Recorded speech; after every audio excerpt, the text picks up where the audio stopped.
हाय दोस्तों, आप सभी को हमारे YouTube चैनल ऋषि स्टडी पॉइंट में बहुत बहुत स्वागत है। आज हम लोग क्लास 10 के सामाजिक विज्ञान के ऑब्जेक्टिव क्वेश्चनों को देखने वाले हैं।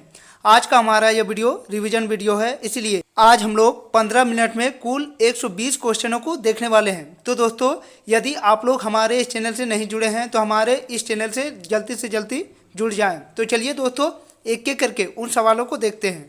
आज का हमारा पहला क्वेश्चन कि ऐसी सरकार या शासन व्यवस्था जिसकी सत्ता पर किसी प्रकार का कोई अंकुश नहीं होता क्या कहलाता है।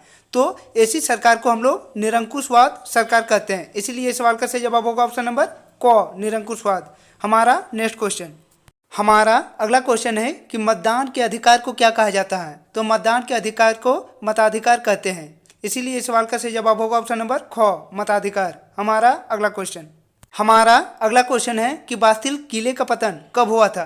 तो बास्तिल किले का पतन 1789 ईस्वी को हुई थी, इसीलिए इस सवाल का सही जवाब होगा ऑप्शन नंबर ग, 1789। हमारा अगला क्वेश्चन, हमारा अगला क्वेश्चन है कि 1815 में आयोजित वियना सम्मेलन की मेजबानी किसने की थी। तो 1815 में आयोजित वियना सम्मेलन की मेजबानी मेटरनिख ने की थी, इसीलिए इस सवाल का सही जवाब होगा ऑप्शन नंबर घ, मेटरनिख। हमारा अगला क्वेश्चन, हमारा अगला क्वेश्चन है कि लिब्रे क्या है। तो लिब्रे फ्रांसीसी मुद्रा है, इसीलिए इस सवाल का सही जवाब होगा ऑप्शन नंबर क, फ्रांसीसी मुद्रा। हमारा नेक्स्ट क्वेश्चन, हमारा अगला क्वेश्चन कह रहा है कि गांधी इरविन समझौता कब हुआ था। तो गांधी इरविन समझौता 5 मार्च 1931 ईस्वी को हुई थी, इसीलिए इस सवाल का सही जवाब होगा ऑप्शन नंबर ख, 5 मार्च 1931। हमारा नेक्स्ट क्वेश्चन, हमारा अगला क्वेश्चन, क्वेश्चन नंबर 7 कह रहा है कि गांधी जी को राष्ट्रपिता कहकर किसने संबोधित किया। तो गांधी जी को राष्ट्रपिता कहकर सुभाष चंद्र बोस ने संबोधित किया था, इसीलिए इस सवाल का सही जवाब होगा ऑप्शन नंबर क, सुभाष चंद्र बोस। हमारा नेक्स्ट क्वेश्चन, हमारा अगला क्वेश्चन है कि गीतांजलि किसकी रचना है। तो गीतांजलि रविंद्रनाथ टैगोर की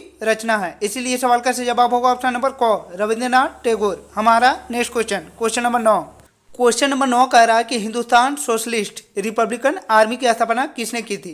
तो हिंदुस्तान सोशलिस्ट रिपब्लिकन आर्मी की स्थापना भगत सिंह ने की थी, इसीलिए सवाल का सही जवाब होगा ऑप्शन नंबर घ, भगत सिंह। हमारा नेक्स्ट क्वेश्चन, क्वेश्चन नंबर 10, आज का हमारा क्वेश्चन नंबर 10 कह रहा है कि भारतीय संविधान कब बनकर तैयार हुआ। तो भारतीय संविधान 26 नवंबर 1949 को बनकर तैयार हुआ था, इसीलिए सवाल का सही जवाब होगा ऑप्शन नंबर ख, 26 नवंबर 1949। हमारा नेक्स्ट क्वेश्चन, हमारा अगला क्वेश्चन कह रहा है कि अपने घर में एक दूध देने वाली गाय है, आप इसे किस तरह का संसाधन मानते हैं। तो यह एक जैव संसाधन है, इसीलिए सवाल का सही जवाब होगा ऑप्शन नंबर क, जैव संसाधन। हमारा नेक्स्ट क्वेश्चन, हमारा अगला क्वेश्चन कह रहा है कि जिस भूमि पर खेती की जाती है उसे क्या कहते हैं। तो जिस भूमि पर खेती की जाती है उसे कृषि योग्य भूमि कहते हैं, इसीलिए सवाल का सही जवाब होगा ऑप्शन नंबर क, कृषि योग्य भूमि। हमारा नेक्स्ट क्वेश्चन, हमारा अगला क्वेश्चन कह रहा है कि बांगर और खादर किस मिट्टी के प्रकार हैं। तो बांगर और खादर जड़ोर मिट्टी के प्रकार हैं, इसीलिए सवाल का सही जवाब होगा ऑप्शन नंबर ग, जड़ोर मिट्टी। हमारा अगला क्वेश्चन, हमारा अगला क्वेश्चन कह रहा है कि संयुक्त वन प्रबंधन की 1988 में औपचारिक शुरुआत किस राज्य से हुई थी। यह औपचारिक शुरुआत उड़ीसा से हुई थी, इसीलिए इस सवाल का सही जवाब होगा ऑप्शन नंबर ग, उड़ीसा। हमारा नेक्स्ट क्वेश्चन, हमारा अगला क्वेश्चन है कि वन विभाग के अनुसार कुल वन क्षेत्र का 1/3 हिस्सा किस वन का है। तो वन विभाग के अनुसार कुल वन क्षेत्र का 1/3 रक्षित वन है, इसीलिए सवाल का सही जवाब होगा ऑप्शन नंबर ख, रक्षित वन। हमारा नेक्स्ट क्वेश्चन, हमारा अगला क्वेश्चन है कि भारत के 5% धनी लोग कितने प्रतिशत गरीब लोगों के बराबर संसाधन उपभोग करते हैं। तो भारत के 5% धनी लोग 25% गरीब लोगों के बराबर संसाधन उपभोग करते हैं, इसीलिए इसका सही जवाब होगा ऑप्शन नंबर क, 25%। हमारा नेक्स्ट क्वेश्चन, हमारा अगला क्वेश्चन है कि पश्चिमी राजस्थान में वर्षा जल संग्रहण की रीति किस कारण से कम हो रही है। तो इंदिरा गांधी नहर से 12मासी जल सुविधा के कारण पश्चिमी राजस्थान में वर्षा जल संग्रहण की रीति से कम हो रही है। हमारा नेक्स्ट क्वेश्चन है कि सिंचाई ने कई क्षेत्रों में निम्नलिखित में से किसे परिवर्तन कर दिया है। तो सिंचाई ने फसल प्रतिरूप को परिवर्तन कर दिया है, इसीलिए इसका सही जवाब होगा ऑप्शन नंबर क, फसल प्रतिरूप। हमारा अगला क्वेश्चन, हमारा अगला क्वेश्चन कह रहा है कि प्रचुर मात्रा में जल उपलब्ध होने के बावजूद जल दुर्लभता कैसे होती है। तो औद्योगिक कचरों और रसायनों से जल की गुणवत्ता में कमी होने के कारण प्रचुर मात्रा में जल उपलब्ध होने के बावजूद जल दुर्लभता होती है। इसीलिए इसका सही जवाब होगा ऑप्शन नंबर क। हमारा नेक्स्ट क्वेश्चन, हमारा अगला क्वेश्चन है कि नदियों पर बांध बनाने से क्या नहीं होता है। तो इनमें से जो ऑप्शन घ दिया हुआ है, जो सूर्य ग्रहण होता है, यह कथन बिल्कुल गलत है। इसलिए इसका सही जवाब होगा ऑप्शन नंबर घ, सूर्य ग्रहण होता है। हमारा नेक्स्ट क्वेश्चन, हमारा नेक्स्ट क्वेश्चन है कि यूएनडीपी के अनुसार किसी देश के विकास को आंकने का आधार निम्नलिखित में से कौन सा है।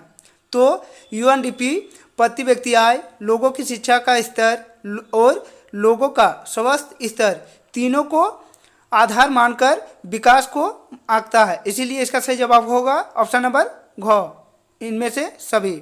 हमारा नेक्स्ट क्वेश्चन, तो बच्चों यदि आप लोग हमारे इस चैनल में नए हैं तो हमारे इस चैनल को सब्सक्राइब कर ले और बेल आइकन को दबा ले, और हाँ, अपने दोस्तों के साथ ज़्यादा से ज़्यादा इस वीडियो को शेयर करें। तो चलिए दोस्तों नेक्स्ट क्वेश्चन पर आते हैं।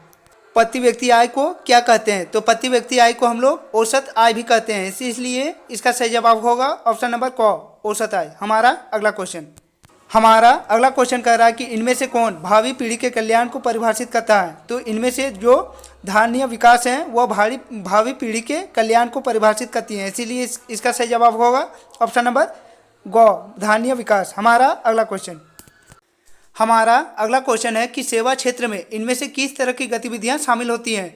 तो सेवा क्षेत्र में परिवहन, संचार और बैंकिंग इस प्रकार का गतिविधियां शामिल होती हैं, इसीलिए इसका सही जवाब होगा ऑप्शन नंबर ग।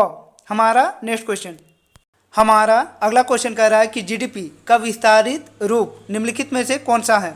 तो जीडीपी का विस्तारित रूप सकल घरेलू उत्पादन है, इसीलिए इसका सही जवाब होगा ऑप्शन नंबर ख, सकल घरेलू उत्पादन। हमारा नेक्स्ट क्वेश्चन, हमारा अगला क्वेश्चन कह रहा है कि नरेगा 2005 के अनुसार सरकार द्वारा गारंटीकृत रोजगार के दिनों की संख्या कितनी है। तो नरेगा 2005 के अनुसार सरकार 100 दिन की गारंटीकृत रोजगार देती है, इसीलिए इसका सही जवाब होगा ऑप्शन नंबर क, 100 दिन। हमारा नेक्स्ट क्वेश्चन, हमारा अगला क्वेश्चन है कि सवेतन छुट्टी का प्रावधान किस क्षेत्र में होता है। तो सवेतन छुट्टी का प्रावधान संगठित क्षेत्र में होता है, इसीलिए इसका सही जवाब होगा ऑप्शन नंबर ख, संगठित क्षेत्र। हमारा नेक्स्ट क्वेश्चन, हमारा आज का अगला question, question number 29। Question number 29 कह रहा है कि अल्प बेरोजगारी उस अवस्था में पाई जाती है जब लोग, तो अल्प बेरोजगारी उस अवस्था में पाई जाती है जब लोग अपनी कार्य क्षमता से कम कार्य कर रहे होते हैं, इसीलिए इसका सही जवाब होगा ऑप्शन नंबर ग, अपनी कार्य क्षमता से कम कार्य कर रहे होते हैं। हमारा next question, question number 30। Question number 30 कह रहा है कि उत्पादन और उपभोक्ता के बीच संबंध कौन स्थापित करता है। तो उत्पादन और उपभोक्ता के बीच संबंध तृतीयक क्षेत्र स्थापित करती है, इसीलिए इसका सही जवाब होगा ऑप्शन नंबर ग, तृतीयक क्षेत्र। हमारा नेक्स्ट क्वेश्चन, हमारा अगला क्वेश्चन कह रहा है कि नियंत्रण एवं संतुलन की व्यवस्था का संबंध सत्ता की साझेदारी के निम्नलिखित में से किस रूप से है। तो इसका संबंध सत्ता के क्षैतिज वितरण से है, इसीलिए इसका सही जवाब होगा ऑप्शन नंबर क, सत्ता का क्षैतिज वितरण। हमारा नेक्स्ट क्वेश्चन, हमारा नेक्स्ट क्वेश्चन कह रहा है कि 7 आकर संघ बनाने का उदाहरण निम्नलिखित में से कौन देश है। तो वह अमेरिका है, इसीलिए इसका सही जवाब होगा ऑप्शन नंबर ग, अमेरिका। हमारा नेक्स्ट क्वेश्चन, हमारा अगला क्वेश्चन कह रहा है कि भारत में विकेंद्रीकरण के तहत कई ग्राम पंचायतों को मिलाकर किसका गठन होता है। तो यह पंचायत समिति का गठन करती है, इसीलिए इसका सही जवाब होगा पंचायत समिति। हमारा नेक्स्ट क्वेश्चन, हमारा अगला क्वेश्चन है कि सत्ता का विकेंद्रीकरण में निम्नलिखित में कौन शामिल होता है।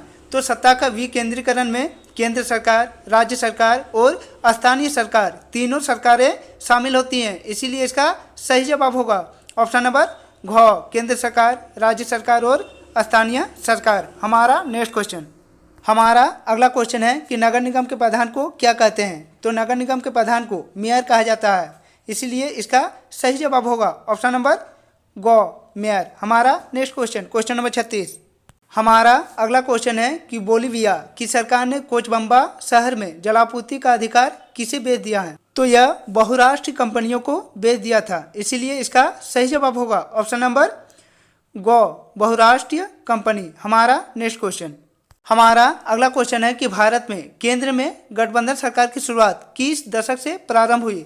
तो भारत के केंद्र सरकार में गठबंधन सरकार की शुरुआत 1990 की दशक से प्रारंभ हुई, इसीलिए इसका सही जवाब होगा ऑप्शन नंबर घ 1990। हमारा अगला क्वेश्चन नंबर 39। क्वेश्चन नंबर 39 कह रहा है कि भारत में अवशिष्ट विषय किसके अधिकार क्षेत्र में आते हैं? तो भारत में अवशिष्ट विषय केंद्र सरकार के अधिकार क्षेत्र में आते हैं, इसीलिए इसका सही जवाब होगा ऑप्शन नंबर क, केंद्र सरकार। हमारा नेक्स्ट क्वेश्चन नंबर 40। हमारा क्वेश्चन नंबर 40 कह रहा है कि भारतीय संघवाद का तीसरा स्तर कौन सा है? तो भारतीय संघवाद का तीसरा स्तर स्थानीय सरकार है, इसीलिए इसका सही जवाब होगा ऑप्शन नंबर ग, स्थानीय सरकार। तो चलिए दोस्तों, पार्ट 2 में हम लोग फिर से 40 क्वेश्चनों को कवर करने वाले हैं। तो बच्चों, यदि आप लोग हमारे इस चैनल में नए हैं तो हमारे इस चैनल को सब्सक्राइब कर ले और बेल आइकन को दबा ले। तो चलिए दोस्तों, पार्ट 2 को फिर से मैं लेकर आऊँगा, तब तक के लिए बाय।